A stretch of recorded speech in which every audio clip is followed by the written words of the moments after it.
back with another edition of Scott Wheeler's Airplay, episode number 7 here on Peoria Life. Remember, you can check out this episode and past episodes on PeoriaLife.com, YouTube, Peoria TV, Channel 17 on the i3 broadband system, all over Facebook. And of course, we're streaming on Facebook Live right now on Peoria Life's Facebook page. This is Airplay, where we go behind the scenes to talk to some of your favorite radio and television personalities and see what they're like off the air. I'm Scott Wheeler from SuperHits 1290 AM and 102.7 FM, and today I am talking to my partner in crime on SuperHits WIRL. He does the morning show. He is a longtime Peoria radio veteran and radio veteran to begin with, working in markets like Oakland and Shreveport and Minneapolis, and the list goes on and on. Welcome, Rick Stephenson, my friend. Thank you. Thank you. Same here. So you're a West Coast boy, right?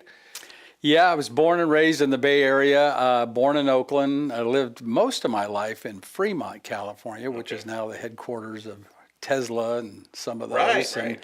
And I went back a couple of years ago, and it has just changed so much. But yeah, Bay Area boy. So did you start radio there in Oakland? Yeah. I started in 1970 at Fremont had its own radio station, and the typical 3,000 watt FM, which was not necessarily desirable in those days because FM was nothing like it is today. And of course, everybody wanted to be on AM. But and when I got into radio, I wanted to be a sportscaster. Oh, yeah. Because I love sports, but there just weren't the opportunities like there are now getting into sportscasting. And when you're 5'6", you can no longer play. High school was, there was no way in the world I was going to run up to any of the linemen or any of that kind of stuff. So my next option was either sports photography or sportscaster.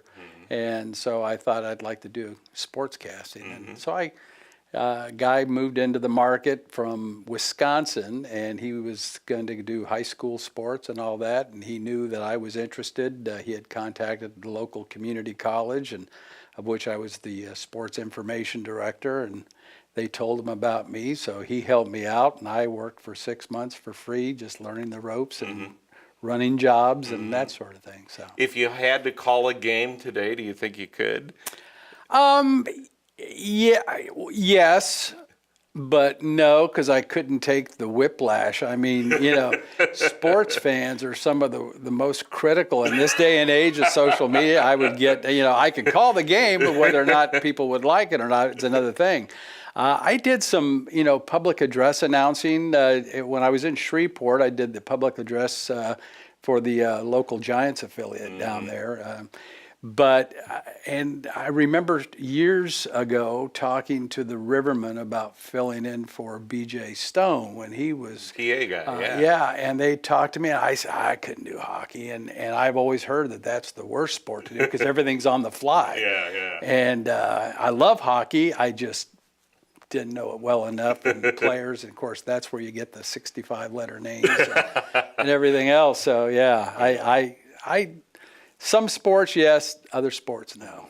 So you spent probably 2 decades in country radio, bopping around the country. You're kind of the stereotypical keep your suitcase packed disc jockey that moves from town to town and works his way up from market to market. Walk us through that journey a little bit. Well, actually, the country career really went close to 4 decades, and it was, I started out as I wanted to be a sportscaster. The station, when we weren't doing the games, was a country station.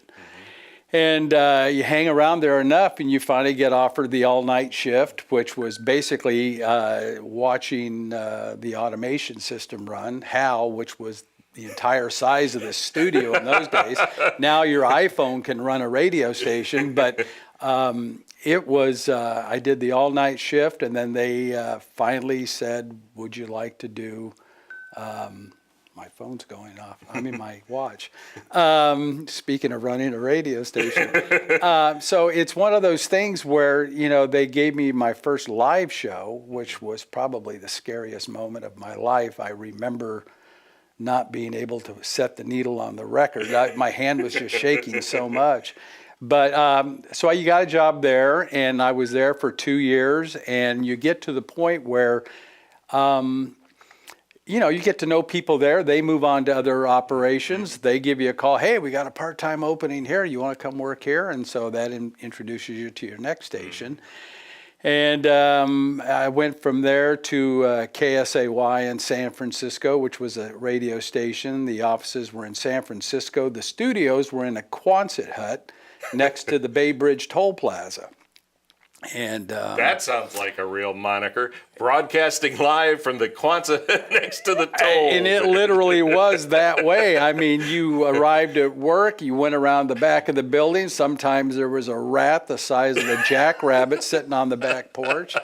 And I'm thinking, yep, working in San Francisco. This is it. And so I worked at several other stations, and the final one in the Bay Area was KNEW in Oakland, San Francisco, and they were in Jack London Square. And it was owned by a company called Mallwright Communications. They had bought it from Metro Media, who owned like the Ice Capades in those days, and the Harlem Globetrotters, and so I was there, and then they invited me to do a stint in Cleveland for a week, kind of like an on-the-air audition, because I had done mornings filling in for a guy they fired, and it turned out to be a really good rating book, and they said, we can't use him here, but maybe he wants to go somewhere else, and so they put me in Cleveland for the week, which was a headquarters for Mallwright. That led to the morning offer in Minneapolis, which I moved to in '84. So I was in Minneapolis for 6 years at WDGY, left there, went to Albuquerque, worked there for 2.5 years. Minneapolis is where I got into management. And then I went down to Albuquerque as a manager, to Shreveport as a manager, to Phoenix as a manager. And then finally, when I came back to Shreveport, it was like, there's something about this managing business. Anytime you go to a new operation and somebody else buys the operation, this was a time during deregulation and everything, that everybody was buying up radio stations. They'd bring in their own people, and you were out looking for work again. And so I finally came to Peoria in 2001. They talked to me about management in at River Country. I said, I want nothing to do with I'll do managerial things. I don't want to be the program director. And so I did mornings at 97.3 River Country, and I've been here ever since. And how long was the stint there? I was at River Country for 10 years, just shy of 10 years, and they decided not to renew my contract, and that's when I got out of radio. I made this decision that I wanted to try and stay in Peoria. I love Peoria. I don't know. I scratch my head to this day wondering, why am I trying to stay here? Between the governments and everything that Illinois is known for and all that, I said, I'm busting my butt to stay in Illinois, and yet they keep doing things that make me think, why are you staying here? But I like it here. A lot of people thought I would follow my daughter. She got married, and he's in the Air Force, and people thought I would follow them. But being an Air Force, they were at Minot Air Force Base at the time in North Dakota, and I thought, I don't want to get stuck at Minot. And in hindsight, Minot's really a nice place. I really liked it up there. And now they're out in California at Vandenberg Air Force Base. So between them being all over, and I thought, Peoria's right in the middle of the country. I can get wherever I want to go, wherever I need to go. And I own a home here. I like it here. And the climate doesn't bother me, having lived in Minneapolis for 6 years. And winter's never been the problem. I deal with, winter better than I do summer and the heat and humidity. But so I liked it here, and then I got the opportunity to go back on the air 3 years ago with WIRL, and that's been fun. Now, when I first started listening to you was at River Country, and you did some pretty cool landmark, we call them bits in the industry, but things that people could tune to you for. I remember you used to go and have kids say the Pledge of Allegiance. I thought that was really cool. You did some other things you were kind of known for, like... The Pledge of Allegiance, we got a lot of comment on, Yeah. and that was a great deal. I did Do Me a Favor Friday, which was I had done it for a brief time in Shreveport, and it was more of a gag than it was anything else. People would call up and say, "Yeah, I'm 5 months pregnant. I want to find out the sex, but my doctor won't let me do it yet. Could you call him and get me in to get, the ultrasound?" And we would end up going with the person to the cool. doctor, and it was fun and all that. In 2003 here, I was living in Cape Cod Apartments at the time and was hit by that tornado back in 2003. And I was amazed at the outpouring of help and people who needed help. And I was thinking, there was a lot of people like myself. I would never ask for help. I just barrel through and try and do what I do. But I was amazed at the outpouring of help being made available, and I thought, that'd be something where maybe I ought to bring back Do Me a Favor Friday, but this time in Peoria. And we made it, but we changed the feeling of it in the sense that it was people who really were reaching out for help. We would get calls got a call from a daughter whose 70-year-old parents, 80-year-old parents had a house, and they needed the garage painted, and Dad was in a wheelchair, and Mom says she's going out to paint the garage, and we put it out there, and we'd get 8 or 10 of us to go up there and paint the garage for them one weekend, and so every Friday there was 2 or 3 different favors that we were able to perform. That's one of the great things about living in Peoria is that spirit. Yeah. Oh yeah. It was amazing. I know when the Washington tornado happened, I had a friend who was hit by that, and I contacted him and said, "Let me tell you, as bad as it is now, and it's bad. You were going to be so thankful you went through this experience. I don't ever want to go through it again. I just hear the word tornado warning and radios are going on and I am listening. But you get so much out of having gone through that, just in lessons learned. You learn what's important, what's not, things of that nature." So now, wasn't there a time when you were in country radio where your name would pop up in USA Today? I remember you were on some sort of panel. What was that? Wow, USA Today, that's big time. Let me tell you about that day. That happened when I was in Minneapolis, and on the same day, I get a call from Disney World, and they're going to celebrate their 15th anniversary, and they're inviting us down to do our morning show live from Disney World. I'm going, okay, yeah, sure, let me check with the boss. I'm going, the boss is not going to do it. I put it aside.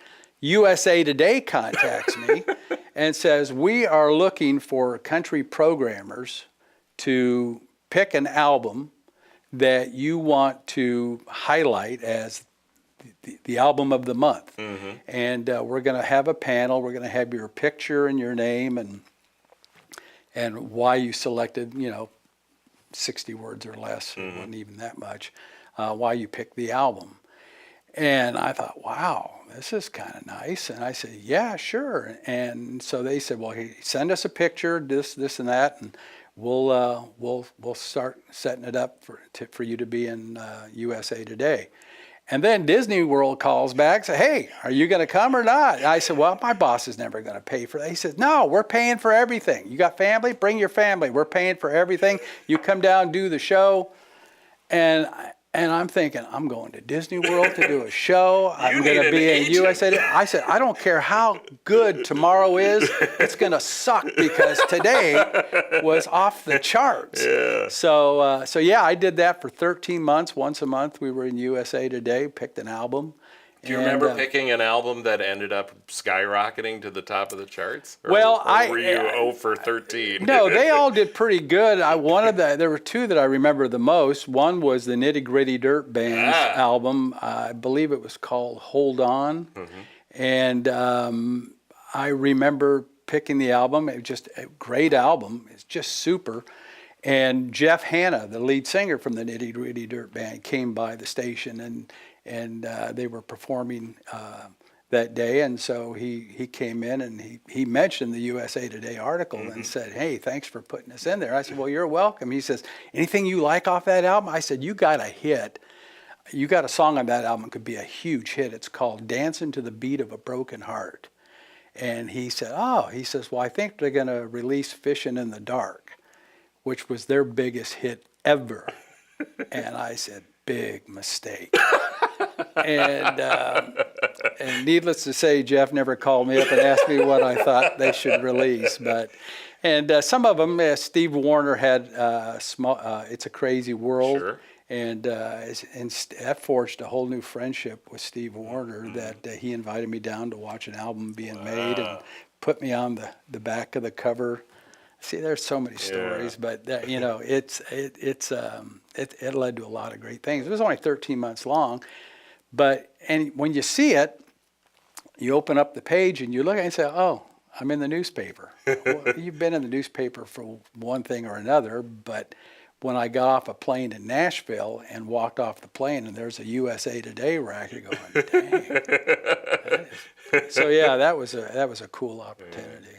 We're talking with Rick Stephenson, who is the morning host at SuperHits WIRL, and a long career in radio. And for those of you who don't know, when he mentions markets like Minneapolis and Phoenix, these are big-time cities and big-time radio markets, so we're lucky to have him in Peoria for sure. But with all that, radio is not the only thing you do, Mr. Energizer Bunny.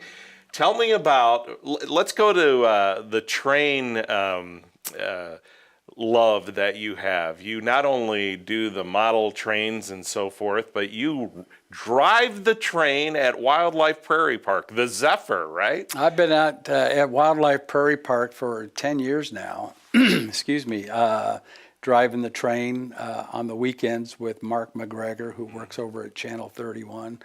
And Mark and I worked, and we've worked together out on the train for about nine of those years.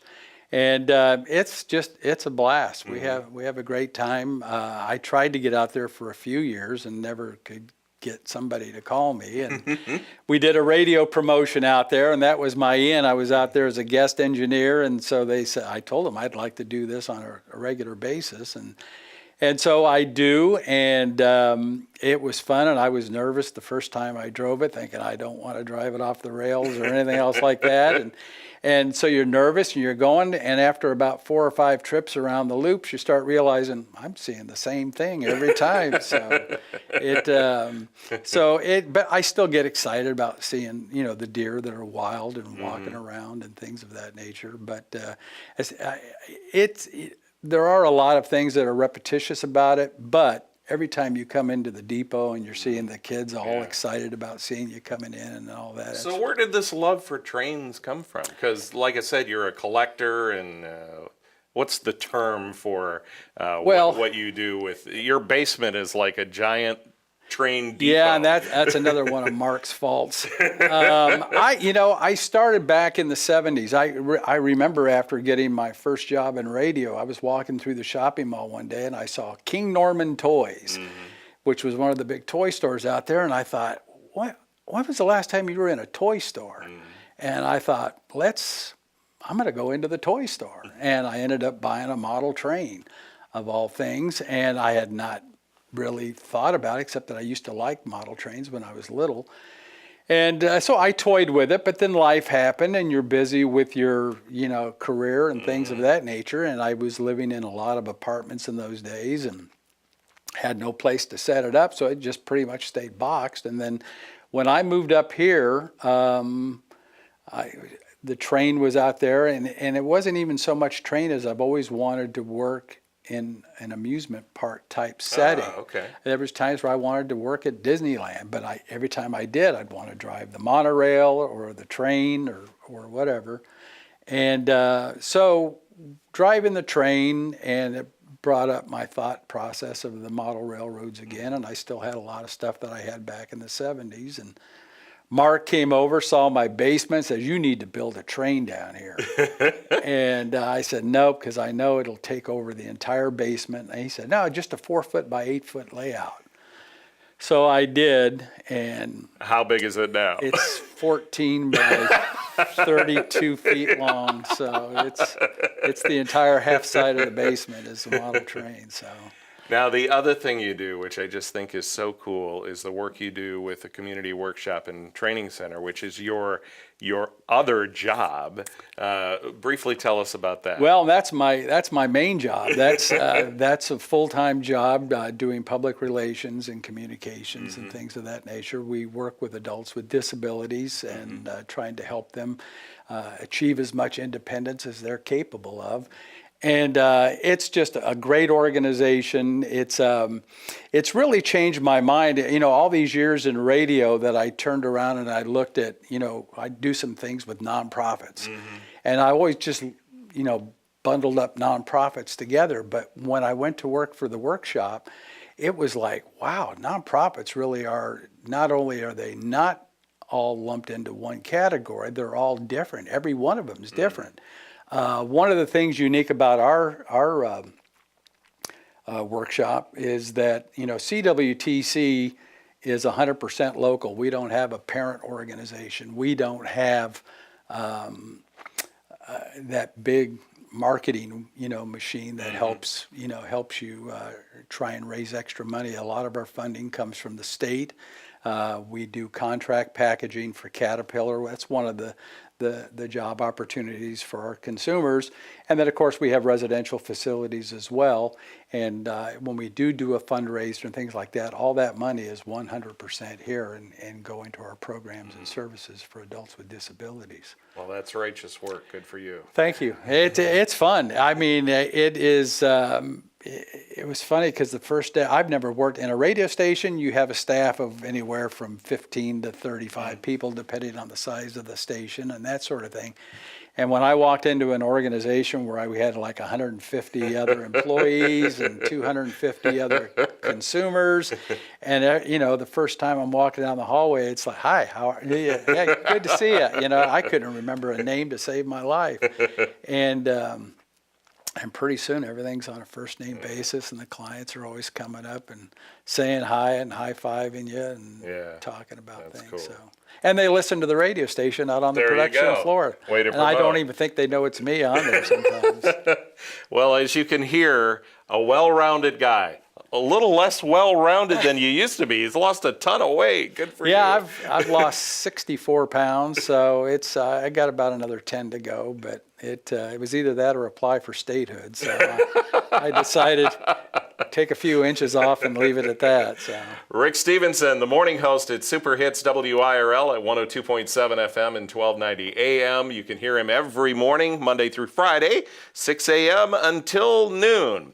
That'll do it for Airplay. Remember, you can see us on PeoriaLife.com, Facebook, YouTube, and Peoria TV Channel 17 on i3 Broadband. Until next time, thanks for watching Scott Wheeler's Airplay. PeoriaLife.com.